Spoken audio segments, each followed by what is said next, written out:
Hi guys, Dr. Tiny here.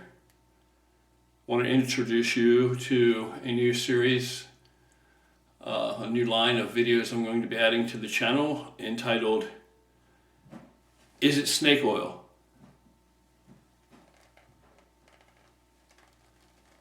And so this first installment, I thought I would pick something very simple, very basic to most people, and examine a tried and true, proven, with track record to back it, staple, mainstay in bodybuilding and hypertrophy, nutrition. And I don't really understand what all the controversy is, so you can already kind of get a flavor of what my view is on it, where I'm leaning at on the side, on the debate. But anyway, for you guys out there still seem to be some kind of element of confusion, we're going to talk about protein supplements. Protein supplements, are they convenient? Are they useful? Can they build muscle? Or are they snake oil? Okay, folks, protein supplements have been around a very long time. They've been around since, since I first started working out, although there were few and far in between. I can actually only remember, I guess there were others, but I can only remember two different brands that were available when I first started out. They were both pretty bad, but I used them, I grew from them, they worked. So what you really need to consider here, it's very simple, it's not really complicated. It doesn't take a medical degree or a PhD to understand that muscle is made out of protein. Protein supplements are protein. That should end the debate right there. You eat protein, muscle is made out of protein. Now, are they a supplement? They're a supplement. It's a protein supplement. What is a supplement? It's to supplement your daily diet with what you can't get through whole food, or what you do not eat enough of, or numbers or what have you that you just don't obtain through your everyday normal eating habits. They are very convenient. You can get them in ready to drink, just crack the top and chug it down, or you can get them in powders which you can mix. Okay, can you get ripped off? Yeah, sure you can. You can always get ripped off. Would you want to buy the cheapest protein out there to put into your body and bank on building a physique with? No, just like with food you wouldn't. Now, if you get a really good, high-quality protein, some kind of ultra-filtered, isolated type of whey, I think it's extremely useful. I think there are other proteins that are useful too in the same format. I think that a really slow-digesting protein can be awesome at nighttime before bed when you're getting ready to go through a period of famine for 7 or hopefully 8 hours of rest. And it's the ultimate time for your body to repair and recover and rebuild. However, it's also the time you go the longest without any nutrition in the course of the day. So you would want a really slow digesting, longer lasting protein in your bloodstream or in your stomach, just before bedtime. And then first thing upon rising in the morning, you want something very quick, something that'll get into the bloodstream very quickly, like an isolated whey. Is real food or whole food superior or preferable? It's preferable. Am I going to say it's superior? No.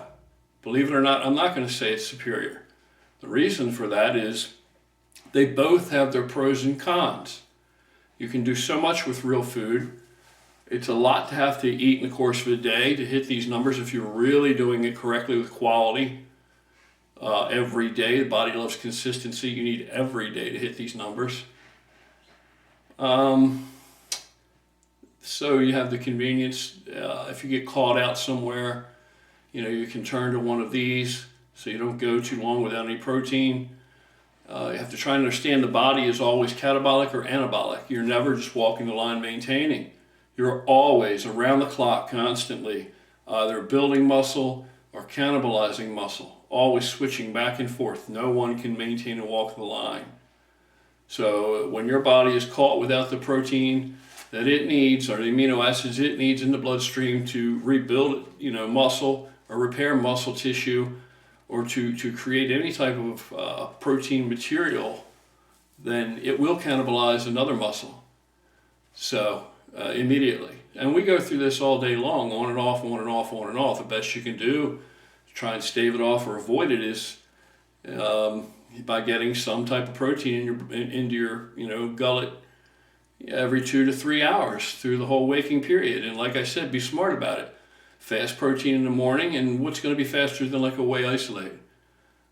Then like a really slow digesting protein before bedtime. It can be a big meal. It could be something solid. It can be what have you. It can be a really slow digesting casein. I like milk during the day also because it's so slow, such a constant trickle. And your body would prefer, the muscles prefer a continuous supply, a constant drip, if you would, an IV of protein, as you could get with milk, as just your bedrock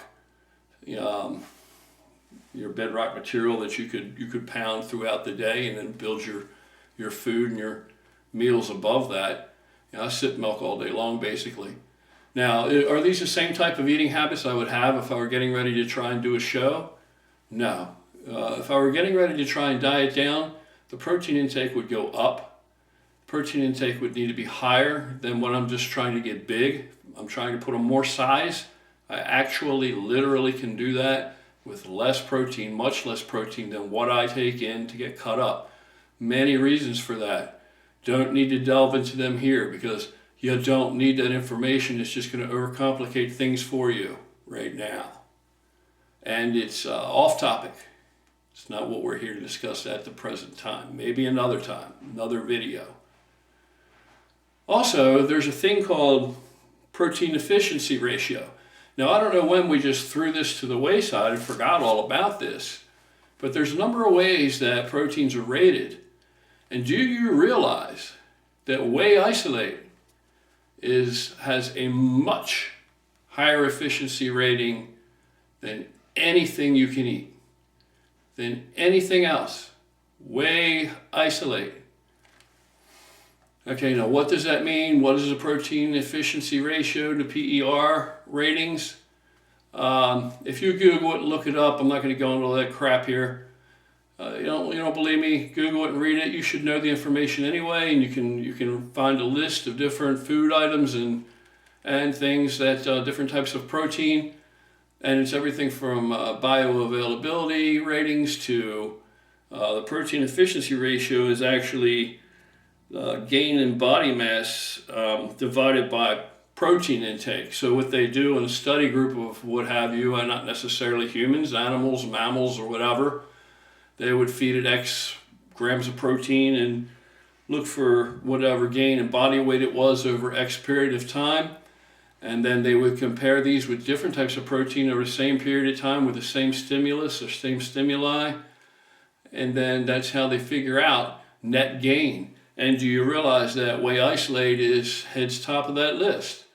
So will you build more muscle with whey isolate than any other protein? Well, according to that, you will.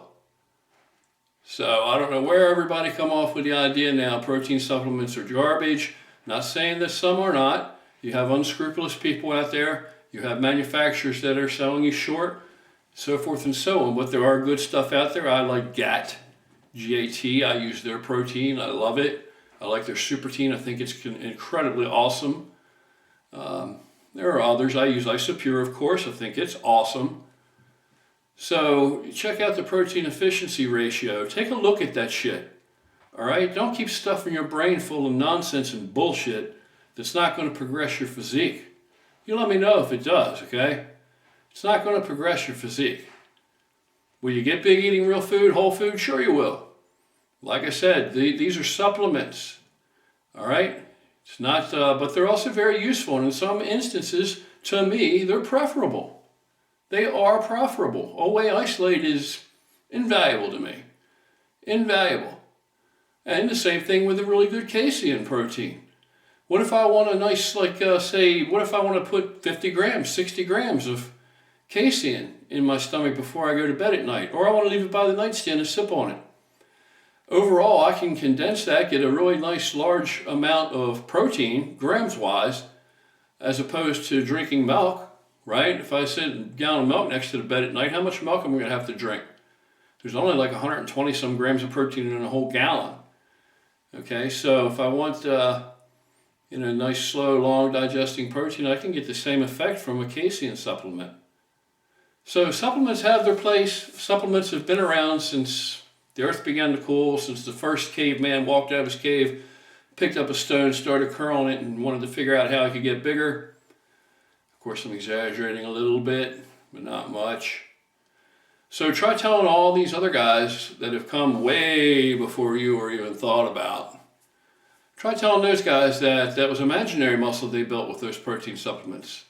Because I challenge that you will not find one professional bodybuilder, let alone any other really successful bodybuilder. When I say successful, I mean by what their goals are as far as their musculature.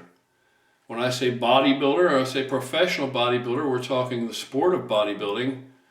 When I just say bodybuilder, I'm talking you, me, and anybody who tries to change the shape of their body through progressive resistance training. If you're training to change the shape of your body through progressive resistance training by building different muscles or increasing the size of different muscles or the conditioning of different muscles, you're a bodybuilder. I don't know what else you would call it. Okay, some people want to call it other things, but they aren't bodybuilders. You and I are, so we know what it is. So don't write supplements off. To give you a brief idea, this is just from one chart. I got whey protein isolate blends between 110 and 159. Whey concentrate at like 104. Whole egg at 100. Milk from cows at 91. Human milk's actually higher. Fish at 83. Beef at 80. And chicken at 79. Now some of these lists vary. Some of them use a different grading method. But all of these pretty much come in the same order on the lists. So we're talking bioavailability and protein efficiency. Now, protein efficiency is exactly what we care about. Protein efficiency is all about what, from the same amount per gram for gram, which type of protein will yield you the most muscular gain. That's what your PER list is about. Whey isolate, baby. So I got no reason to bullshit you. I don't sell supplements. Have no intention of selling supplements. Yeah, there's good and bad and everything. I don't go overboard. I don't use peptides. I don't go and use a whole slew of different supplements. But protein, you better believe I use it. I also like the GAT, and again, GAT doesn't give me anything free. I don't want anything for free. I don't need anything for free. GAT also makes a muscle martini, which is an amino acid blend that I mix with water, and I drink this all day long out of a big water jug with ice in it all day. Maybe 2 jugs full during the day sometimes. Sometimes I sip on it during my workouts, but that's like my mainstay also. And what are amino acids? Building blocks to protein. Okay, now you tell me where else I'll get this convenience. So let's put it this way, boys and girls. You keep eating all your solid food, not saying anything about it. I prepare all my food, I carry more food around with me and eat more food per day, as you can guess just by looking at my girth, then you could possibly manage to stuff down your throat in a day. You couldn't fuck with me, trust me. So besides that, I use the supplements. Besides that. So while I'm getting gram for gram superior gains from the whey isolate, because there's nothing you can take that's higher protein efficiency ratio. There's things you can take very, very close, or that you can eat very, very close. Then you go ahead and keep eating your whole food only and swear off the supplements, and I'll keep getting big, and we'll keep talking about it, and I'll keep telling you how I do it, and you keep on watching because you ain't there yet. But one day, what you should do is try a host of different things and find out for yourself. And maybe do some real research. If you didn't know what the protein efficiency ratios were, and you don't need to know anything else beyond that, because that's extremely basic bodybuilding, muscle building 101, and you should have already known it. If you already care enough about even thinking about how much protein you're eating, then you already need to know this information, so you're already running behind. Okay? So don't let everybody lap your ass.